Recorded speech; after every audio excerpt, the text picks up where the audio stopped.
When I asked what time my son's funeral would be, my daughter-in-law replied, "He's long gone. We already buried him in a small ceremony for close friends only." A week later, she called me in a panic. "What are you doing to my life?" "I'm glad to have you here. Follow my story until the end and comment the city you're watching from, so I can see how far my story has reached." I was arranging flowers in my kitchen when the phone rang. White lilies, Blaine's favorite since he was little. I'd bought them thinking maybe, just maybe, I could bring them to him at the hospital. The doctors had said he was stable, that there was time. "Hello?" I answered, still holding a lily stem. "Opal." Nola's voice was flat, emotionless, not the voice of a grieving wife. "I'm calling about the funeral arrangements." My heart stopped. The lily fell from my fingers onto the linoleum floor. "Funeral? What funeral?" The doctor said Blaine was... "When did you last speak to a doctor, Opal?" Her tone was sharp, impatient, like I was bothering her with stupid questions. I fumbled for words, my mind reeling. "Yesterday morning. Dr. Henderson said the surgery went well, that Blaine was resting." "That was 2 days ago," she cut me off. "Blaine died yesterday evening. Complications from the infection." The kitchen spun around me. I gripped the counter so hard my knuckles went white. "No, that's not. Why didn't you call me? Why didn't someone—" I tried calling. Her voice held no warmth, no comfort for a mother who'd just learned her son was dead. "You didn't answer." I grabbed my phone, scrolling frantically through missed calls. Nothing. No calls from Nola, no calls from the hospital. My phone had been with me constantly, waiting for news about my boy. "There are no missed calls from you," I whispered. "Well, maybe your phone was off. Doesn't matter now." I could hear her moving around, probably packing or organizing something, always organizing, always controlling. "The point is, I need to know what time works for you for the funeral. We're thinking Thursday at 2. Thursday. It was already Tuesday evening. That's very soon. Don't we need more time to plan? To notify people?" "It's planned already. Small ceremony, immediate family only. Pastor Williams from my church will officiate." My church. Not our church. Not the church where Blaine was baptized, where he sang in the children's choir every Sunday until he was 12. Her church, where I'd never been welcome. "Nola, please, can we talk about this? I know you're grieving too, but Blaine was my son. I need to be part of..." "About that." Her voice turned colder, if that was possible. "I've been thinking, and honestly, it might be better if you didn't come." The words hit me like a physical blow. I actually stepped backward, my hip bumping against the kitchen table. "What did you just say?" "You heard me. It would be too emotional, too complicated. Blaine wouldn't have wanted a scene at his funeral. A scene.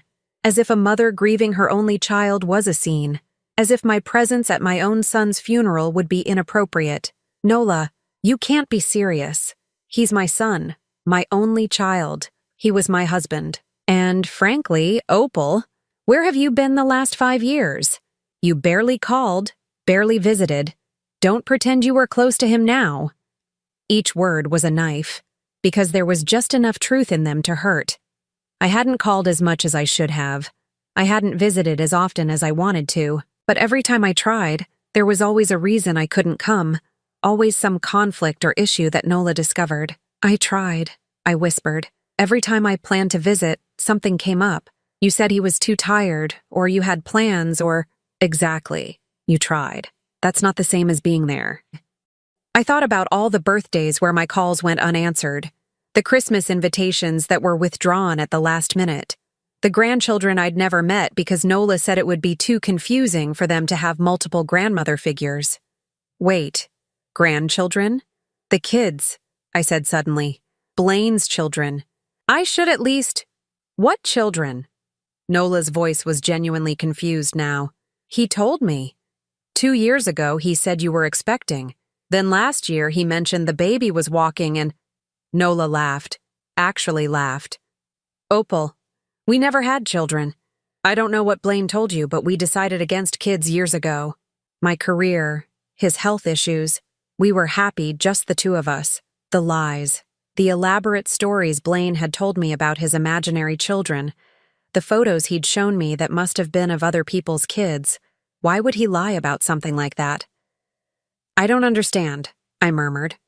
"Look, Opal, I don't have time for this right now. I have a funeral to finalize. The service is Thursday at 2 at Peterson's funeral home on Maple Street. If you really insist on coming, fine, but keep it together, okay? This isn't about you. She hung up before I could respond. I stood there holding the dead phone, staring at the lily on my kitchen floor. My son was dead, and I'd learned about it from his wife like it was an inconvenience she needed to manage. I called the hospital, my hands shaking as I dialed. St. Mary's, how can I help you? I'm calling about my son, Blaine Morrison. He was a patient there, and I was told, let me transfer you to patient information. The hold music was cheerful, upbeat, completely wrong for what I was feeling. Finally, someone came on the line. Ma'am? I'm sorry, but we don't have any record of a Blaine Morrison being a patient here in the last 6 months. That can't be right. He had surgery 2 days ago. Dr. Henderson was his surgeon. We don't have a doctor.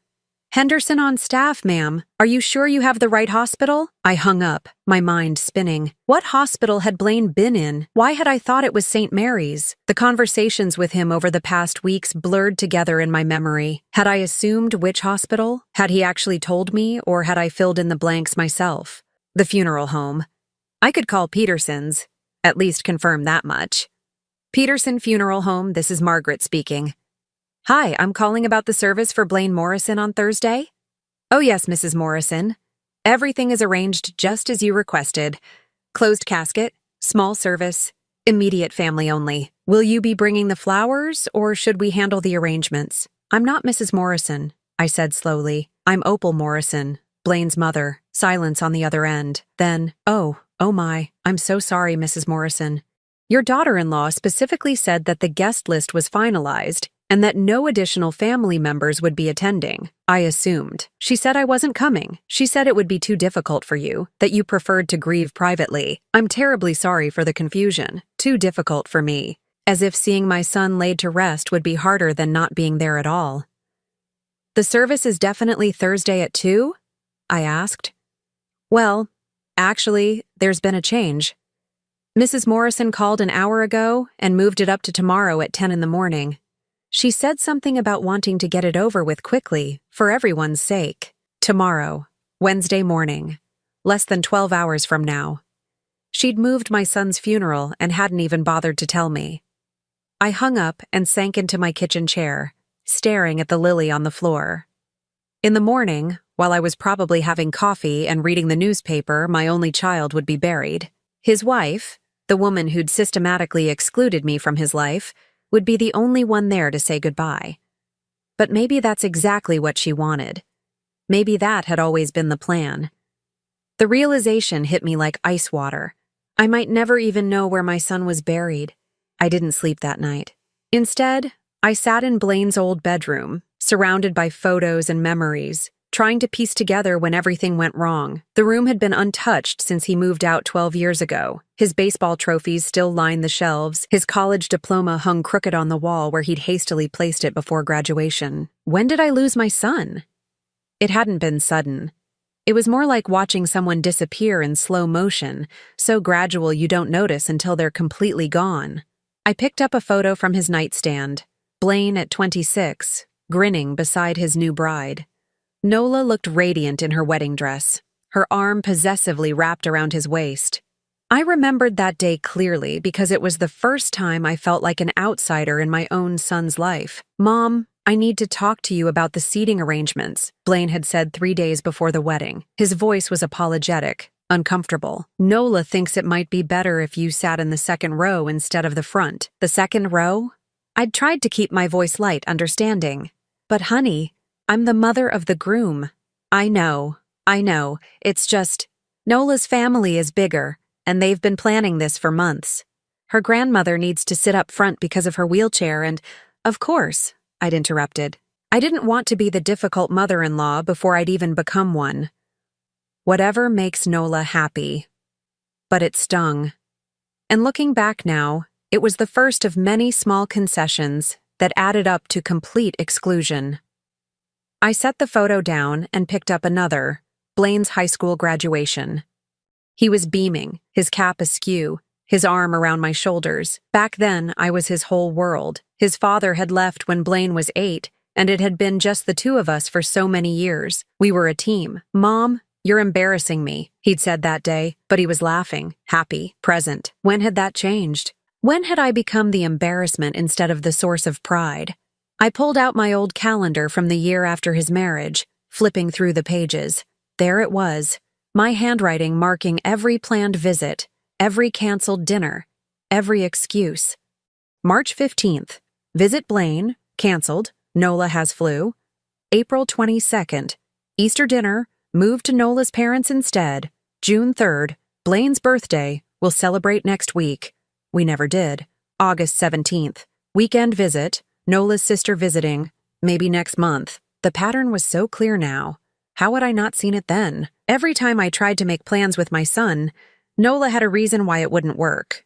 Always polite, always apologetic, always with a reasonable explanation that I couldn't argue with.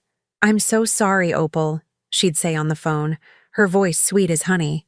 "Blaine is just exhausted from work. You know how hard he's been working for that promotion. Maybe when things calm down?"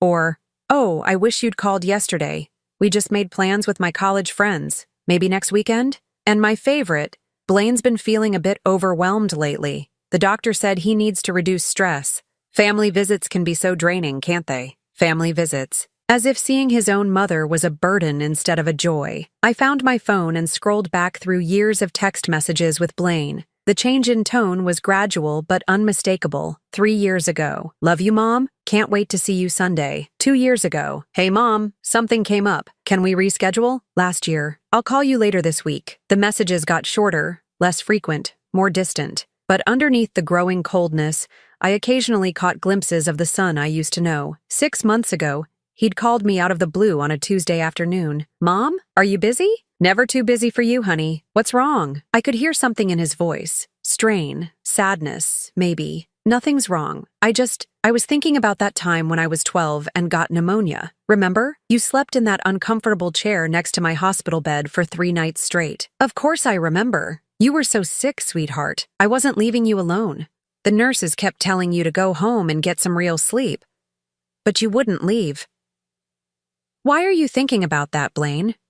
There was a long pause. "No reason. I've been remembering things lately. Good things." He'd sounded like he wanted to say more, but then I heard Nola's voice in the background. "Who are you talking to? I thought we were going to start dinner." "I should go, Mom. Nola's making her famous lasagna tonight." "Okay, sweetheart. I love you." "Love you too." It was the last time he'd said that to me. The last time he'd called just to talk, just to remember. What had he wanted to tell me that day? What had he been remembering? I walked to my kitchen and made coffee, even though it was 3 in the morning. As I waited for it to brew, I thought about all the warning signs I'd missed or chosen to ignore, like the time I'd shown up unannounced for Blaine's birthday 2 years ago. I'd driven 3 hours with his favorite chocolate cake, the one I'd made for every birthday since he was 4. When Nola answered the door, her face went through a series of emotions. Surprise, annoyance, then that practiced smile. "Opal! What a surprise. We weren't expecting you." "I know, I should have called. But it's Blaine's birthday, and I wanted to bring his cake." "Oh, how thoughtful.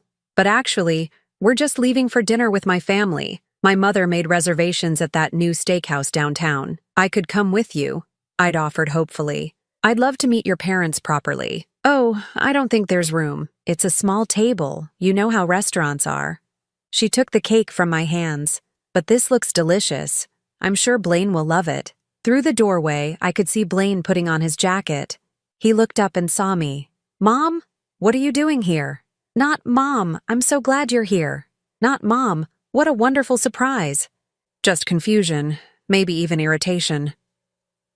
"I brought your birthday cake," I said weakly. He walked over and gave me a quick, uncomfortable hug. "You didn't need to drive all this way. We could have celebrated this weekend." But we hadn't celebrated that weekend. Or the next one.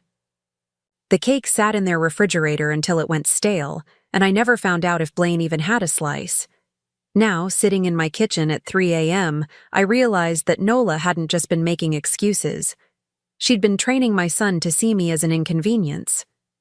Every canceled visit, every modified plan, every maybe next time had slowly taught Blaine that his mother was someone to be managed, not cherished. And I'd let it happen. I'd been so afraid of being the overbearing mother-in-law that I'd accepted every boundary, every limitation, every excuse. I'd tried so hard to give them space that I'd given up my place in my son's life entirely. The coffee finished brewing, and I poured myself a cup with hands that still trembled slightly. In a few hours, my son would be buried, and I wouldn't be there to say goodbye. But maybe, just maybe, it wasn't too late to understand what had really happened to us. I had a feeling Nola's panicked phone call was coming sooner than I thought. And when it did, I would be ready with questions of my own. 7 days. That's how long I'd been living with the knowledge that my son was buried somewhere, and I didn't even know where. 7 days of calling funeral homes, cemeteries, anyone who might have information. 7 days of sleepless nights and untouched meals. I was sitting at my kitchen table, staring at a list of cemeteries I'd already called twice, when my phone rang. The sound made me jump. I'd been expecting silence forever, it seemed. Hello? What the hell are you doing to my life? Nola's voice exploded through the phone, so loud I had to hold it away from my ear. For a moment, I was too shocked to respond. This wasn't the composed, cold woman who'd informed me of my son's death. This was someone panicked, desperate, unraveling. Nola, what are you talking about? Don't play dumb with me, Opal. I know what you're doing. The lawyers, the questions, the investigation. Just stop. I sat up straighter. What lawyers? What investigation? I don't know what you mean. The probate lawyer called me this morning. Apparently there's some issue with Blaine's will. Some complication they need to discuss with me. They want me to come in tomorrow with documentation about our marriage, our finances, everything. A will. Blaine had a will, and somehow I was involved. The thought hadn't even occurred to me. I'd been so focused on just finding out where he was buried that I hadn't considered practical matters like estates and inheritances. I still don't understand what this has to do with me, I said carefully. Stop lying. Her voice cracked, and for the first time since I'd known her, Nola sounded genuinely afraid. You must have contacted them. You must have. I don't know. Contested something or claimed something or… Nola, I haven't contacted any lawyers. I don't even know who Blaine's lawyer was. I've been trying to find out where you buried my son, and you won't even tell me that much. Silence on the other end. Then quietly, Riverside Cemetery, Section C, Plot 247. The information I'd been desperate for, given to me like an afterthought. I wrote it down with shaking hands. Thank you, I whispered. Don't thank me yet. Her voice was getting that hard edge back. Look, Opal, I think we need to talk. In person. There are things about Blaine. Things you don't understand. What things? Not over the phone. Can you come over? Today? I looked at the address I'd written down. Riverside Cemetery. After 7 days of not knowing, I could finally go to my son. But Nola's panic was intriguing. What had spooked her so badly? I'll come over after I visit the cemetery. No! The word came out sharp, desperate. Before. Come here first. Please, Opal. It's important. There was something in her voice I'd never heard before. Vulnerability. Maybe even fear. After all these years of being shut out, now she needed me. The irony wasn't lost on me. I'll be there in an hour. The house looked the same from the outside. The neat suburban home where my son had lived and died without me knowing. But when Nola opened the door, she looked like a different person. Her usually perfect hair was pulled back in a messy ponytail. Her face was pale and drawn, and she was wearing wrinkled clothes that looked like she'd slept in them. Come in, she said, stepping aside. Do you want coffee? I just made some. The politeness felt forced, desperate. I followed her into the kitchen where I'd never been welcome before. The counters were cluttered with papers, legal documents scattered everywhere. Nola, what's going on? She poured coffee with hands that trembled slightly. The lawyer said Blaine changed his will 3 months ago. 3 months, Opal. Right around the time She trailed off, staring into her coffee cup. Around the time he what? Around the time he started asking questions about you. About why you never visited, why you never called anymore. She looked up at me, and her eyes were red-rimmed. I told him you'd gotten busy with your own life, that you didn't really want to be bothered with us anymore. The lie sat between us like a physical thing. I felt anger rising in my chest, but something in her expression made me hold back. But apparently, she continued, he didn't believe me. The lawyer said Blaine hired a private investigator. My coffee cup froze halfway to my lips. A what? A private investigator. To look into what happened between you two. To find out why you'd suddenly stopped trying to have a relationship with him. I set my cup down carefully. And what did this investigator find? Nola's face crumpled. Phone records. Documentation of every canceled plan. Every changed invitation. Every excuse I made to keep you away. Text messages I sent from Blaine's phone when he was at work, telling you he was too busy to see you. Emails I intercepted and deleted before he could see them. The room seemed to tilt around me. You sent messages pretending to be Blaine? Only a few times, she said quickly as if that made it better. And only when I knew he was overwhelmed with work, when seeing you would have been stressful for him. I was protecting him from his own mother? You don't understand, she said, her voice rising. When we first got married, you were all he talked about. Mom this, mom that. Every decision had to be run past you. Every plan had to include you. I felt like I was married to both of you. I stared at her. This woman who'd systematically stolen my son from me and tried to find words for the rage building inside me. So you decided to fix that by lying to both of us. I thought if you had some distance, you'd both be happier. I thought Blaine would focus more on our marriage, on building a life with me, and I thought you'd find your own life. Your own interests. Did it work? I asked quietly. She looked down at her hands. For a while, Blaine stopped mentioning you so much. We had a good marriage, Opal. We were happy. Until 3 months ago. Until 3 months ago, she agreed. Something changed. He started bringing you up again, asking why you never called anymore, why you seemed so distant. I kept telling him you were fine, that you'd told me you were happy we were giving you space. But he didn't believe you. He said you used to call him every week. He said you used to remember every birthday, every anniversary, every small thing that mattered to him. And then suddenly, nothing. He said that wasn't like you. I felt tears starting to form. My son had known. Somehow he'd known that something was wrong. So he hired an investigator. Yes. And apparently, what they found. She gestured helplessly at the papers scattered across the counter. It was enough to make him change his will. The lawyer said he left everything to you, Opal. The house, his savings, his life insurance, everything. I felt like I'd been hit by a truck. Everything? There's a letter, she said quietly. The lawyer has it. Something Blaine wrote to go along with the will. I don't know what it says, but... She looked up at me, and I saw real fear in her eyes. I think he found out everything I did, and I think he was planning to leave me. The silence stretched between us.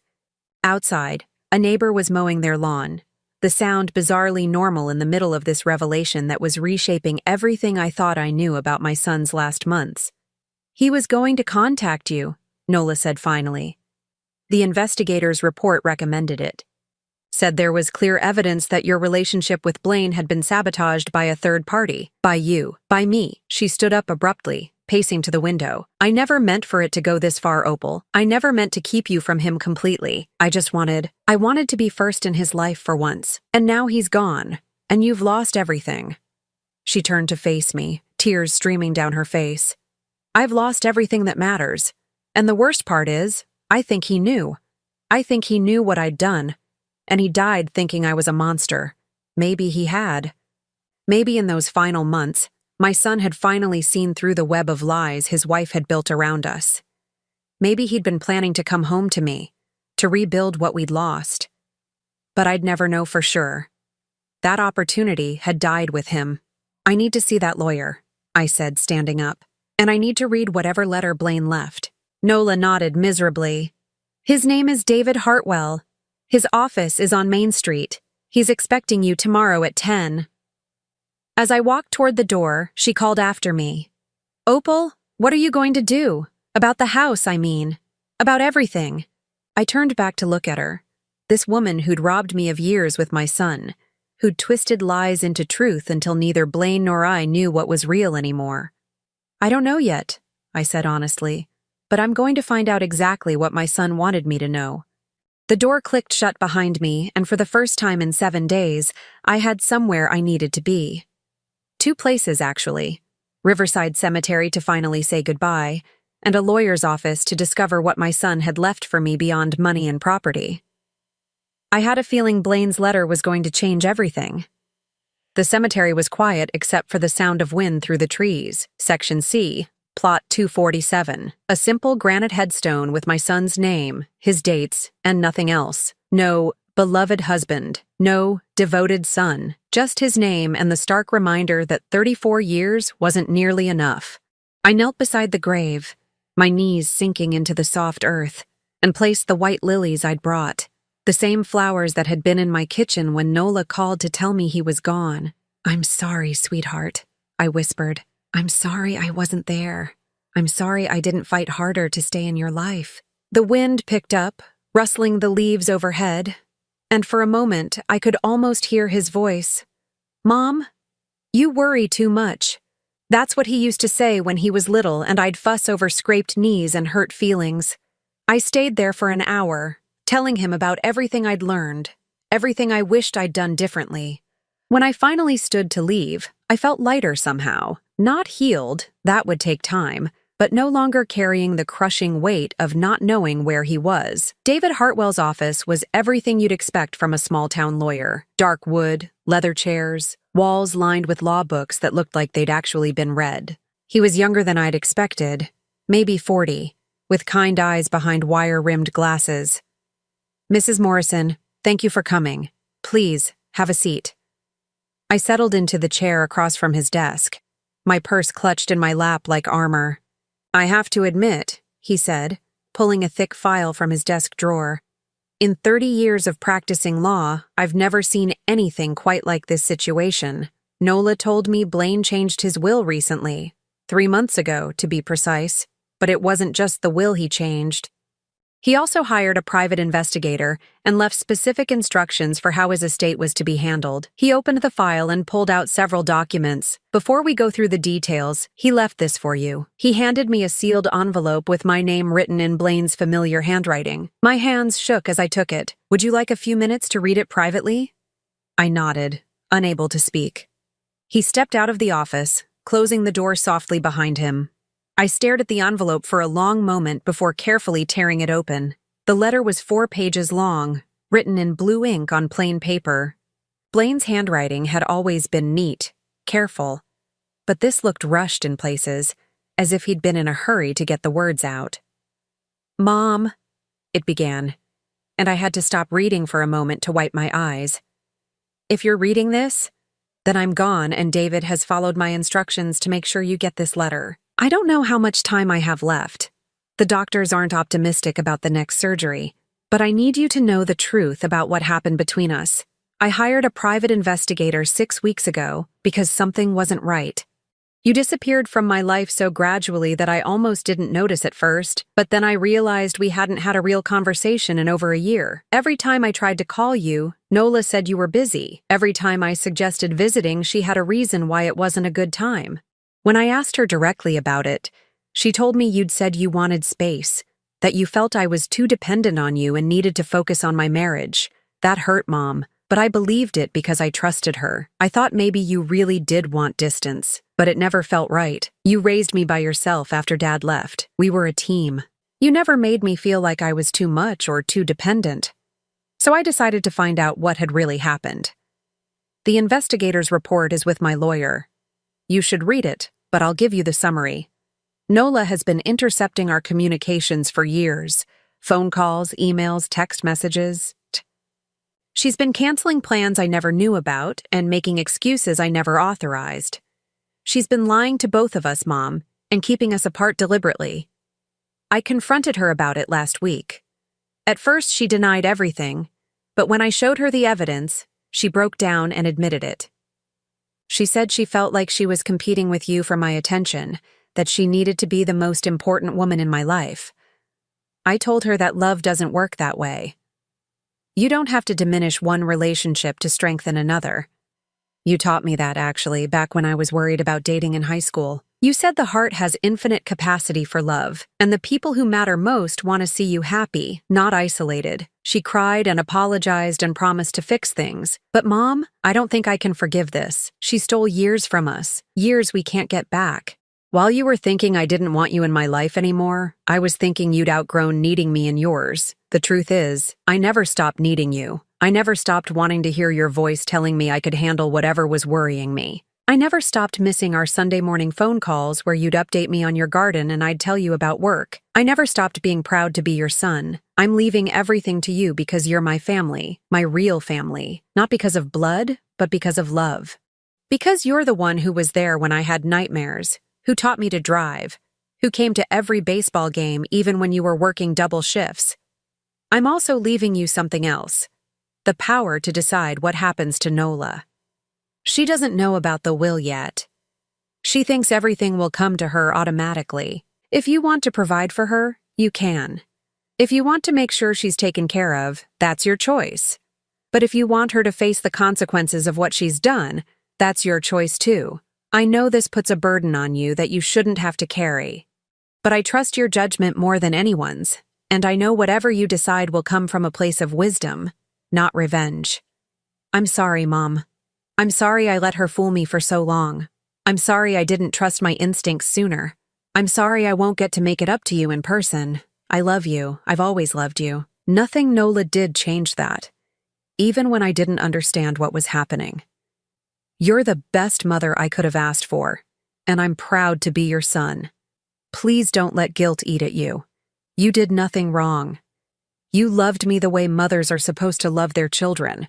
Completely, but not possessively. But Nola's jealousy and manipulation are not your fault, and they're not my fault either. Live your life, Mom. Be happy, and maybe sometimes when you're working in your garden or making that terrible coffee you love so much, think of me and smile instead of crying. All my love, Blaine P.S.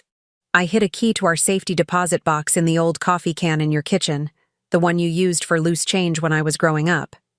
There's something in there I want you to have.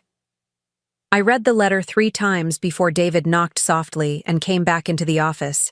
My face was wet with tears, but they felt different from the tears I'd been crying for the past week. These weren't tears of grief and confusion.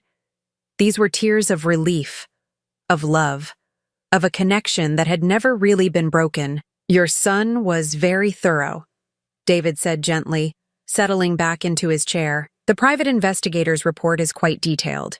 Phone records, email logs, even witness statements from friends and neighbors who noticed the pattern of canceled visits and changed plans. He pulled out another document. The estate is substantial. The house, which is worth approximately $300,000, his savings account with $180,000, and a life insurance policy worth $500,000. Everything comes to you. Nearly $1 million.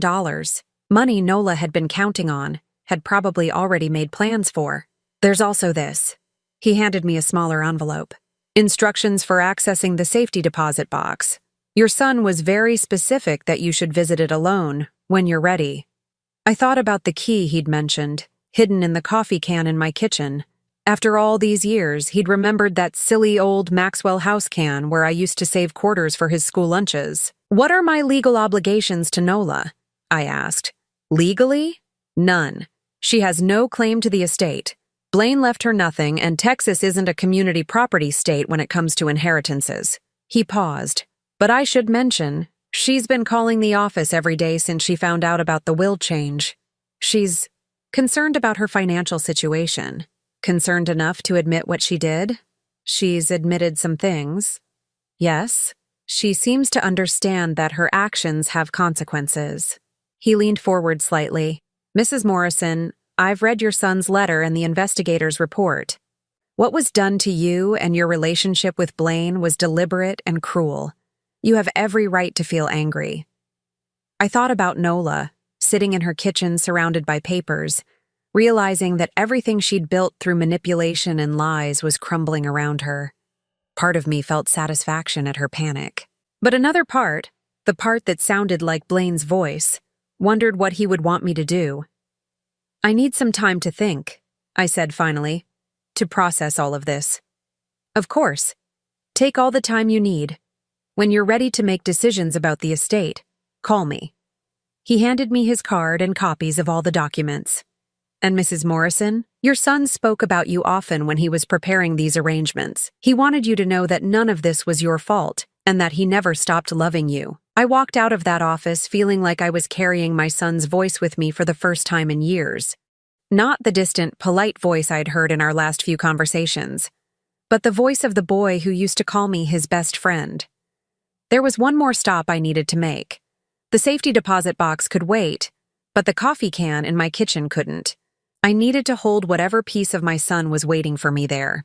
The drive home felt different somehow, like I was finally going in the right direction.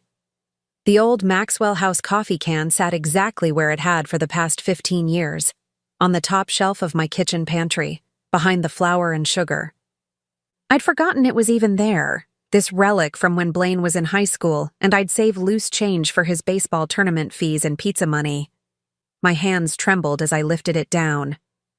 It was heavier than I remembered, and when I shook it gently, I heard the soft jingle of coins mixed with something else, something that didn't sound metallic. I pried off the plastic lid and peered inside. Quarters, dimes, and nickels filled the bottom, just as they always had, but nestled among them was a small brass key and something wrapped in tissue paper.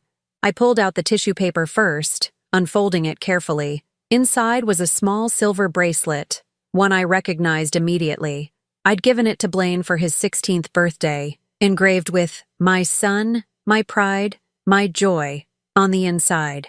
He'd worn it every day through high school, then college, but I hadn't seen it in years. I'd assumed he'd outgrown it or lost it. He'd kept it. All this time, even when Nola was poisoning him against me, he'd kept it. The key was small, clearly for a safety deposit box. There was a tiny tag attached with an address downtown and a box number, 247, the same number as his grave plot. He'd planned this carefully, even in his final months. I sat at my kitchen table, holding the bracelet and thinking about everything I'd learned today. Blaine had known. He'd figured out what Nola was doing and had taken steps to protect our relationship, even from beyond the grave. But there was still something I didn't understand. Why had she done it? What had driven her to systematically destroy the bond between a mother and son? My phone rang, jarring me from my thoughts. Nola's name appeared on the screen. "Hello? Opal, thank God you answered. Please, I need to see you again. There are things I didn't tell you yesterday. Important things." Her voice was different again, not the desperate panic from yesterday, but something closer to resignation. "What things?" "About why I did what I did. About things that happened before Blaine and I got married. You deserve to know the whole truth." I looked at the bracelet in my palm, at the key that would unlock whatever final message my son had left for me. Part of me wanted to hang up, to focus on Blaine's legacy instead of Nola's excuses, but another part needed to understand. For Blaine's sake, if not for my own. "I'll come over, but this is the last time, Nola. After today, I don't want to see you again unless it's through lawyers." "I understand." An hour later, I sat in her living room again, but this time the atmosphere was different. She'd cleaned up the scattered papers, made an effort to look presentable. She served coffee in actual cups instead of mugs, as if formality could somehow make up for years of deception. "I need to start from the beginning," she said, settling across from me. "From before Blaine and I even met." She stared into her coffee cup as if the words she needed were floating there. "I was engaged before, to a man named Marcus. We'd been together for 3 years, planning our wedding, building a life together." She looked up at me. "His mother hated me from day one." I waited, not sure where this was going. "She thought I wasn't good enough for him. Wrong social class, wrong family background, wrong everything. She did everything she could to break us up, exactly the kind of thing you probably think I am." "Nola, let me finish, please." She took a shaky breath. She succeeded. "Marcus chose her over me. Canceled our wedding 3 weeks before the date because his mother convinced him I was only after his money, that I didn't really love him. I could see where this story was heading, and despite everything she'd done to me, I felt a flicker of sympathy. When I met Blaine, I swore I would never let another mother come between me and the man I loved. I know that doesn't justify what I did, but I need you to understand that it wasn't about you personally. It was about my own fear, so you decided to eliminate me as a threat. I decided to protect my marriage. She stood up, pacing to the window. But somewhere along the way, it stopped being about protection and became about control. I liked being the only woman in Blaine's life. I liked that he turned to me for everything, even when you could see it was hurting him. That's the thing, Opal. I convinced myself it wasn't hurting him. Every canceled visit, every intercepted call, I told myself I was saving him from disappointment. You were getting older. You had your own life. Maybe you really didn't want to be bothered with us anymore. She turned back to face me, and her eyes were red again. I made myself believe my own lies, until these last few months when Blaine started asking questions I couldn't answer. When he hired that investigator, she sat back down, her shoulders slumping. The report didn't just document what I'd done, it documented how it affected both of you. What do you mean? Your phone records showed dozens of calls to our house that went unanswered. Emails you sent that I deleted before Blaine could see them. Birthday cards and Christmas gifts that I intercepted and threw away. Her voice broke. The investigator even talked to your neighbors. They said you stopped talking about Blaine because it made you too sad. I remembered those conversations with Mrs. Patterson next door, how I'd eventually stopped mentioning my son because every story ended with, "But he's too busy to see me now." There's more, Nola continued. The investigator found out about your medical records. I froze. What medical records? Last year, when you had that emergency appendectomy, you were in the hospital for 4 days. She looked directly at me. You listed Blaine as your emergency contact. The hospital called him. My blood went cold. I remembered that stay vividly. The sudden, terrifying pain, the rushed surgery, the long recovery. I'd been alone the entire time because I'd assumed Blaine didn't want to be bothered with his mother's health problems. I told him you were fine, Nola whispered. I told him you'd specifically asked not to be disturbed, that you had friends taking care of you and didn't want him to worry. He wanted to come? He was in his car, driving to the hospital, when I called him back and told him you'd been discharged and were resting comfortably at home with your friend Margaret. She was crying now. I convinced him that showing up would embarrass you, that you'd specifically said you didn't want him to see you looking sick and vulnerable. I thought about those 4 days in the hospital. How I'd stared at the ceiling wondering if anyone would even notice if I died. How I'd convinced myself that this was what independence looked like. Handling everything alone because your grown child had his own life to worry about. He wanted to come, I repeated, more to myself than to her. Every time, every single time something happened to you, he wanted to be there. The time you fell and sprained your ankle, when your car broke down on the highway, when you had that bout of pneumonia 2 winters ago, he wanted to help, but I convinced him you didn't want him to. The room felt like it was spinning. All those times I'd struggled alone, thinking my son didn't care. He'd been kept away by his wife's lies. Why are you telling me this now? Because yesterday, when I saw the panic in your eyes about not knowing where he was buried, I realized something. She wiped her face with a tissue. I didn't just steal him from you. I stole you from him too. And in the end, I lost him anyway. What do you mean? The night before he went into the hospital for his final surgery, he told me he was going to leave me. He said he couldn't stay married to someone who'd kept him from his mother for years. He said he was going to call you after the surgery and tell you everything. I closed my eyes, imagining that conversation that would never happen now. He died thinking I was a monster, Opal. And he was right. She looked at me with something approaching desperation. I know I don't have the right to ask for anything, but I need you to know. I loved him. I really did love him. I just loved him wrong. I stood up, suddenly needing to be anywhere but in this house full of lies and broken dreams. Where are you going? To the bank, to see what else my son wanted me to know. She followed me to the door. Opal, wait, the will, the inheritance. I know I don't deserve anything, but I need to ask. The house, Blaine's savings. I don't know how I'm going to... Stop. I turned to face her. I haven't decided anything yet, but I will tell you this. Whatever I decide, it won't be because you asked for my pity. It'll be because of what Blaine would have wanted. And what do you think he would have wanted? I thought about my son, about the man who'd hired a private investigator to uncover the truth, who'd changed his will to make sure I knew how much he loved me, but who'd also given me the power to decide his wife's fate. I think he would have wanted justice, but I also think he would have wanted mercy. I opened the door. I just don't know which one you deserve. The safety deposit box was in the basement of First National Bank, in a quiet room lined with small metal doors. The bank clerk led me to box 247 and left me alone with whatever my son had deemed important enough to hide away. Inside was a manila envelope and a small velvet jewelry box. I opened the envelope first. More letters, 3 of them, addressed to me in Blaine's handwriting, but with different dates spanning the last 2 years. He'd been writing to me, pouring out his heart in letters he'd never sent. The first one, dated 18 months ago, was full of confusion and hurt, and I don't understand what happened between us, Mom. I keep trying to figure out what I did wrong, but I can't remember any fight, any moment when things changed. The second, from 8 months ago, showed growing suspicion. Something's not right. Nola always has an excuse when I want to call you, always a reason why we can't visit. I'm starting to think she's lying to me about something. The third letter was dated just 6 weeks ago, right around the time he'd hired the investigator. I'm going to find out the truth, Mom. If she's been keeping us apart, I'm going to fix this. I miss you more than I can say. I opened the jewelry box with tears streaming down my face.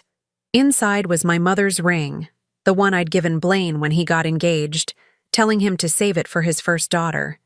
He'd saved it for me instead. There was a note tucked under the ring. This belongs with you, where it always belonged. Love, your son. I slipped the ring onto my finger and sat in that quiet bank vault, surrounded by my son's love letters and the proof that our bond had never really been broken. Nola had built walls between us, but she hadn't destroyed what we had. Now I had to decide what to do with the power Blaine had left me, the power to rebuild or to punish, to show mercy or to demand justice. For the first time since this nightmare began, I knew exactly what my son would have wanted me to do. I spent 3 days thinking about what Blaine would have wanted. 3 days reading and rereading his letters, wearing my mother's ring, and trying to separate my anger from my love for my son. On the 4th day, I called David Hartwell and scheduled a meeting with both him and Nola. She arrived at the lawyer's office looking like she hadn't slept in weeks. Her clothes were wrinkled, her hair unwashed, and she clutched a tissue box like a lifeline. When she saw me, her eyes immediately filled with tears. Opal, sit down, Nola. My voice was calm, controlled. I'd found my center in those letters from my son, in the certainty of his love for me. David cleared his throat and pulled out the estate documents. Mrs. Morrison has made her decision regarding the distribution of Blaine's assets. Nola's hands were shaking as she waited for me to speak. I've decided to give you the house, I said quietly. Her eyes widened in shock. What? The house is yours, free and clear, but that's all. I leaned forward, meeting her gaze directly. The savings account and life insurance money will go into a foundation in Blaine's name, supporting programs that help children maintain relationships with their grandparents after divorce or family conflict. She blinked rapidly, trying to process what I was saying. Why? She whispered. Because Blaine wouldn't have wanted you to be homeless, but he also wouldn't have wanted you to profit from the pain you caused. I pulled out one of his letters and read aloud. The heart has infinite capacity for love, and the people who matter most want to see you happy, not isolated. I taught him that when he was 17, worried about dating his first girlfriend. He never forgot it. I folded the letter carefully and put it back in my purse. Blaine understood that love isn't about control or possession. It's about wanting the best for someone, even when they hurt you. Nola was sobbing now, quiet tears that seemed to come from someplace deep and broken inside her. I don't deserve this kindness, she said. No, I agreed. You don't. But my son did, and this is what he would have wanted. David cleared his throat. There are conditions to this arrangement. Nola looked up, wiping her eyes. You'll sign a statement acknowledging what you did, I continued. Full disclosure of how you manipulated both Blaine and me. how you intercepted communications and fabricated excuses to keep us apart. It won't be made public unless you ever try to contact me again or spread lies about our family. I understand. You'll also attend counseling. Real counseling. Not just a few sessions to check a box. You need to understand why you did what you did so you never do it to anyone else. She nodded, still crying. And one more thing. I reached into my purse and pulled out a small photo album I'd put together over the past few days. These are pictures of Blaine growing up. His first steps, his high school graduation, his college years. All the moments you never saw because you were too busy trying to erase me from his life. I slid it across the table to her. I want you to look at these and understand what you destroyed. Not just my relationship with him, but his relationship with his own history. Every story about his childhood that he couldn't share with you because it involved me. Every family tradition that died because you cut us off from each other. She opened the album with trembling hands, staring at a picture of 5-year-old Blaine covered in birthday cake frosting, grinning at the camera. "This is the son you married," I said. "The man he became because he was raised with love, not manipulation. Because he was taught that family means supporting each other, not controlling each other." She turned the page and found a photo of teenage Blaine and me at his high school graduation, both of us beaming with pride. "He was so excited that day," I said softly. "He told everyone that his mom was his hero because I'd worked 2 jobs to put him through school. He said I was the strongest person he knew." "He said that about me too," Nola whispered. "After we got married, he said I was strong for building my own career, for knowing what I wanted. Then why wasn't that enough? Why did you need to be the only strong woman in his life?" She stared at the photo for a long time before answering. "Because I was terrified of losing him the way I lost Marcus. But I realize now that I lost him anyway. I just lost him more slowly. One lie at a time." David handed her the documents to sign.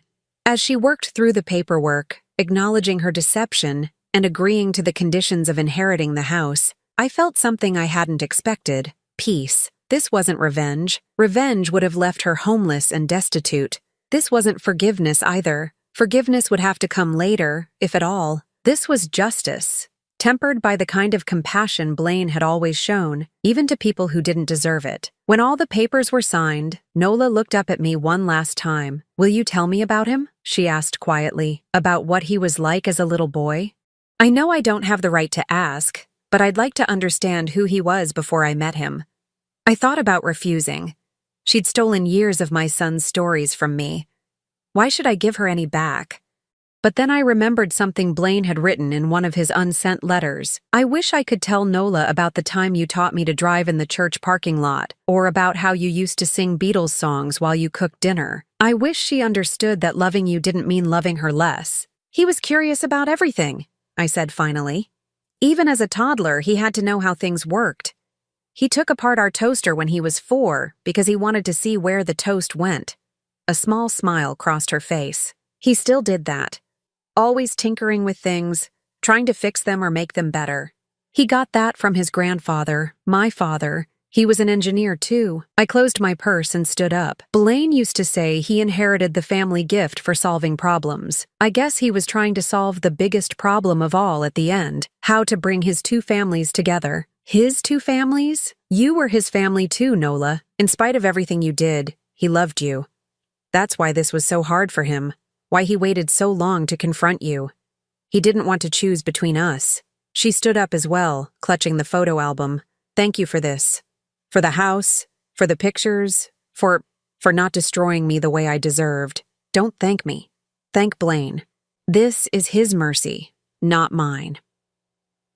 As I walked out of that office, I felt my son's presence with me in a way I hadn't since he was a child. Not the distant, polite man I'd talked to in our last few phone calls, but the boy who used to hold my hand crossing the street and tell me he loved me every night before bed. 6 months later, I received an unexpected package in the mail. Inside was a framed photo of Blaine that I'd never seen before, him at about 30, standing in what looked like a garden, laughing at something off camera. On the back was a note from Nola. "I found this in his desk drawer. He kept it next to his computer at work. I thought you should have it." Thank you for showing me what real love looks like. I'm learning. I placed the photo on my mantle next to the others and smiled. My son had been right about the infinite capacity of the heart. Even broken hearts, it seemed, could learn to love better. The foundation we'd established in Blaine's name had already helped dozens of families rebuild connections that had been damaged by manipulation or misunderstanding. Every quarterly report I received reminded me that his death, while tragic, had become something meaningful. But the real healing happened on quiet Sunday mornings when I worked in my garden, wearing my mother's ring and thinking about my son. Not about the years we lost, but about the love that had survived everything Nola had done to destroy it. He'd found a way to come home to me after all. Not in person, but in the letters he'd written, the money he'd left for helping other families, and the peace he'd given me in letting me choose mercy over revenge. Some bonds, I'd learned, are stronger than lies. Some love is bigger than loss. And sometimes, the greatest gift a child can give a parent is proof that they never stopped believing in the relationship that shaped them, even when that relationship seemed broken beyond repair. I still missed him every day. I always would. But I no longer carried the crushing weight of thinking he'd died not loving me. Thanks to his final gift, the truth about what had really happened between us, I could remember him the way he'd wanted to be remembered, as my son, my pride, my joy, and my greatest teacher about what real love could survive. That was enough. That was everything. Now I'm curious about you who listened to my story. What would you do if you were in my place? Have you ever been through something similar? Comment below. And meanwhile, I'm leaving on the final screen 2 other stories that are channel favorites, and they will definitely surprise you. Thank you for watching until here.